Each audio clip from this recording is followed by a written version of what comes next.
जय माँ काली। प्रिय दर्शकों साधकों, अभी हाल ही में पितृपक्ष प्रारंभ होने वाला है, चालू होने वाला है।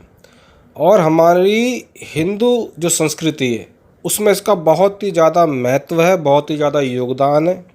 और इसको बहुत ही सही तरीके से विश्व में ऐसा कहीं नहीं मनाया जाता जितना कि हम अपने भारत में एक पर्व के रूप में इसे मनाते हैं और एक शौक के रूप में भी मनाते हैं। पर्व के रूप में तो इस तरह मनाते हैं कि हम ये चिंतन अपने मन में रखते हैं, विचार में रखते हैं कि जो हमारे पूर्वज हैं वो पितृलोक में हैं, जिनका भी जन्म नहीं हो पाया है। बहुतों का जन्म हो जाता है, बहुतों का नहीं हो पाया है। जिनका भी जन्म नहीं हो पाया है उनकी संतुष्टि के लिए, उनके सुख के लिए, उनकी तृप्ति के लिए, उनके आनंद के लिए हम इस पितृपक्ष में कुछ ना कुछ उनके सुख के लिए करते हैं। कोई साधना संपन्न करते हैं, कोई गायत्री का अनुष्ठान करते हैं, कोई पितृ गायत्री का अनुष्ठान करते हैं, या कोई और भी पूजन पद्धति अपनाते हैं जिससे कि हमारे पितृ संतुष्ट हों, हमसे प्रसन्न हों। और ये बहुत आवश्यक भी है। अगर आप बहुत प्रयास करने के बाद भी अपने जीवन में सफल नहीं हो पा रहे हैं, आपको ऐसा लगता है ना कि मेरे बनता काम कोई बिगाड़ देता है, आपको ऐसा लगता है कि मैं दवाई खा रहा हूँ और वो दवाई मुझे लगी नहीं रही, मेरी पत्नी को नहीं लग रही, कोई गंभीर रोग मुझे आ गया है, तो वो एक मेन कारण, बहुत इम्पोर्टेंट जो कारण है वो ये पितरों का ही होता है। अगर ये आपसे रुष्ट हैं तो आपको ऐसा रोग दे देंगे कि डॉक्टर इलाज तो करता रहेगा, आपके टेस्ट तो करता रहेगा, पर रिपोर्ट में कुछ नहीं आएगा। अगर सब नॉर्मल है साहब, ब्लड आपका नॉर्मल है, खून की जाँच की नॉर्मल है, रिपोर्ट में कुछ नहीं आएगा, लेकिन रोग आपका हटेगा नहीं, रोग आपका बढ़ता जाएगा। ऐसे रोग आपको दे देंगे और घर में अशांति का माहौल हो जाएगा, कलेश का माहौल हो जाएगा, रोज़ लड़ाई झगड़े होंगे, बात बात का बतंगड़ बन जाएगा, जिसको बोलते हैं राई का पहाड़ बन जाना। वो इन पितरों की देन होती है। इसका मतलब ये नहीं पितृ बुरे हैं, पितृ तो सदा ही अच्छे हैं।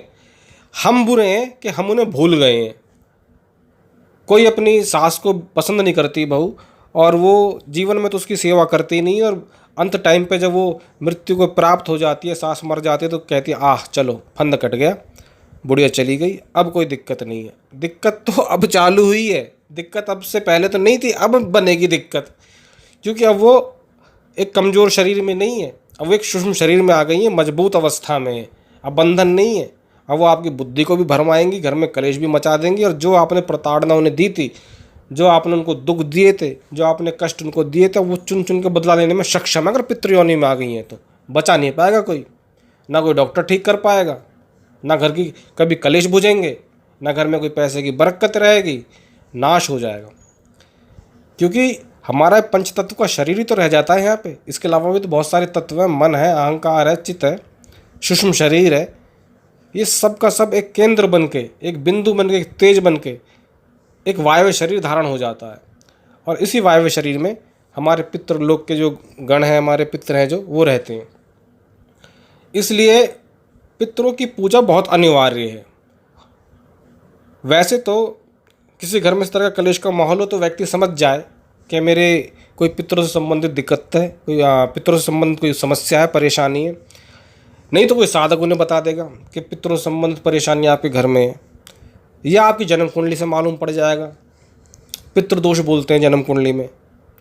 तो ऐसा कोई दोष, पितृदोष जन्म कुंडली में लगा हुआ आया, या जिस तरह के मैंने कुछ संकेत बताए, ऐसे संकेत घर में व्याप्त हैं, तो ये वो समय है जब आपको अपने पितरों की शांति कर लेनी चाहिए। पूजा के द्वारा, उपासना के द्वारा, पाठ के द्वारा, जो भी आपसे बन पड़ता हो उसमें आप वैसा करके उन्हें संतुष्ट कर लें।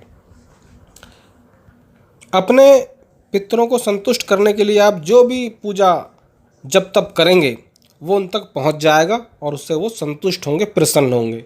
कैसे पहुंच जाएगा साहब? ऐसे पहुंच जाएगा कि आप अमेरिका में काम करते हो, या किसी बाहर किसी विदेश में काम करते हो, और वहाँ से जैसे आप डॉलर भेजते हो या कोई और करेंसी भेजते हो, अब वो करेंसी भारत में तो नहीं चलती, लेकिन रास्ते में वो करेंसी बदल दी जाती है और हमारे मतलब के नोट हमें मिल जाते हैं, है ना।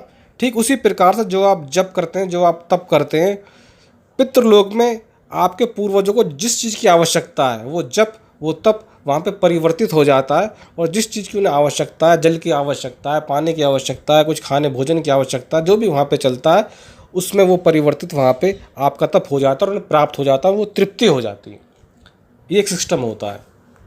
जिस प्रकार से देवता अनुष्ठान के माध्यम से, यज्ञ के माध्यम से संतुष्ट होते हैं, देवताओं का भोजी यज्ञ है, अनुष्ठान है, मंत्र जप है, उसी प्रकार से हमारे पूर्वजों को जो आवश्यकता होती है, हमारे पूजा से, हमारे पाठ से, हमारे दान से वो लोग भी संतुष्ट हो जाते हैं, तृप्त हो जाते हैं। और ये आपको मैं बता देता हूँ कि अगर 100 व्यक्ति हैं तो 100 में से 75% लोगों के पितृ लोक में होते हैं, कोई ना कोई पितृ होता ही है। तो सबका फ़र्ज होता है कि वो उनके लिए कुछ ना कुछ करे।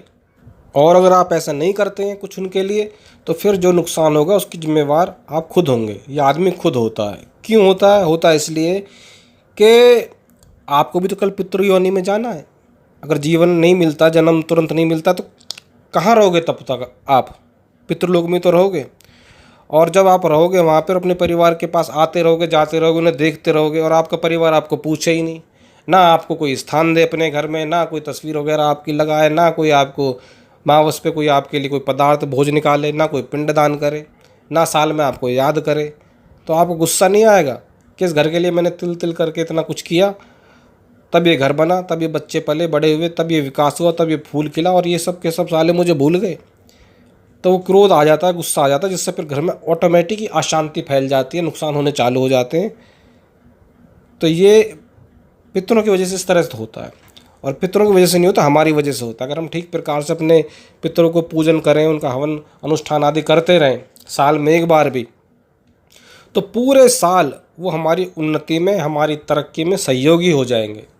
कोई तंत्र करेगा ना आपके ऊपर, तो सबसे पहले पितृ रक्षक होते हैं, यही सामने आते हैं। बाहर के देवता तो बाद में आएंगे। सबसे पहले जो पितर हैं, जो इस समय सुषुम्न शरीर में कोई शक्ति आ रही है, उन्हें पता नहीं है क्या कौन शक्ति आई है, तुरंत सामने खड़े हो जाएंगे, रोक लेंगे उस शक्ति को। और जब आप पूजन नहीं करते हैं तो हट जाते हैं वो पहली नाराज़ हैं। वो कहते हैं अच्छा कुछ तो उसका हो, लेकिन फिर भी उनका हित चिंतन यही रहता है कि हमारा परिवार है, इसका विकास हो। विनाश पे तो तभी कोई उतारू होता है जब कोई सब कुछ भूल ही जाता है और गलत कार्यों में लिप्त हो जाता है। दूसरा, पितृपक्ष इसलिए भी आवश्यक है कि जरूरी नहीं कि आपके सभी पितृलोक में ही हैं। कुछ पूर्वज अपने कर्मों की वजह से भूत योनि में, प्रेत योनि में भी आ जाते हैं, पर हैं तो वो भी आपके पूर्वज ही। अब उन्हें जीवन नहीं मिल पाया और भूत योनि, प्रेत योनि में पड़ गए हैं, तो वो भी तो एक आशा भरी नज़र से किसकी तरफ देखेंगे? तुम्हारी तरफ तो देखेंगे या हमारी तरफ देखेंगे? तो जो बन सकता हो, ज़्यादा नहीं कहता मैं, जिससे जो बन सकता हो, जप के रूप में, तप के रूप में, पूजा के रूप में, पाठ के रूप में उनके लिए करना चाहिए। तीर्थ स्थान पे जाना चाहिए, उनको हाथों में अंजलि भर भर के जल समर्पित करना चाहिए, अपने कुल देवी देवता का नाम ले लेके, इष्ट का नाम ले लेके, हे भगवान उन तक ये जल पहुँचे, वो तृप्त हों। वहाँ तक ना पहुँचे तो वो लोग का मैं आह्वान करता हूँ, वो लोग मेरे साथ आएँ, तीर्थ में स्नान कर रहा हूँ, मेरे साथ स्नान करें, और जिस भी प्रकार से ग्रहण कर सकते हो, हे भगवती आपकी कृपा से उन तक ये जल पहुँचे, ग्रहण करें, वो तृप्त हों, मुझ पर प्रसन्न हो, मेरी उन्नति में भागीदार बने। तो निश्चित रूप से वो आपके द्वारा दिए गए भोजन को, पानी को ग्रहण करेंगे और तृप्त होंगे पूरे साल भर के लिए, और बहुत प्यार भरा आशीर्वाद आपके ऊपर बना के रखेंगे। आपकी साधनाओं में उन्नति होगी, आपकी साधनाओं में तरक्की होगी, आपके भौतिक क्षेत्र में सफलता आपको मिलेगी। इसलिए पितरों को आप भूल नहीं सकते, ये बात ध्यान रखना। मान लो कोई पितर आपका भूत प्रेत योनि में आ गया है, कोई पूर्वज भूत प्रेत योनि में आ गया है, और उसकी शांति के लिए आपने कुछ किया नहीं, और आप खुद अब बैठ जाओ भूत की सिद्धि के लिए, भूत के प्रयोग के लिए, भूत को सिद्ध करने के लिए, तो उन्हें कितना गुस्सा आएगा, है ना? कितना एकदम परेशान हो जाएंगे वो कि देखो मैं खुद भूत बना घूम रहा हूँ, मेरी उन्नति के लिए, मेरे मोक्ष के लिए कुछ नहीं, और दुनिया भर के भूतों को और इकट्ठा करता फिर रहा है।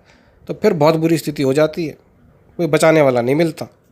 इसलिए मेरे जो भी चैनल देखने वाले साधक हैं, उनसे मैं एक अनुरोध तो हाथ जोड़ के सबसे ज़रूर करता हूँ कि आप पूरे साल में कुछ करें ना करें, लक्ष्मी जी की साधना मत करें दिवाली पे, कोई और देवी देवता की साधना करें ना या मत करें, लेकिन ये पितृपक्ष में कोई छोटा मोटा प्रयोग, कोई साधना, कोई जप, कोई अनुष्ठान जो आपको मालूम हो, ज्ञात हो, वो ज़रूर करें अपने पूर्वजों के लिए। ये तो मेरा सबसे अनुरोध है। ये मान लो कि ये बिल्कुल विशेष मैं अपने चैनल वालों से कह रहा हूँ, बिल्कुल इस बात को ऐसा करें।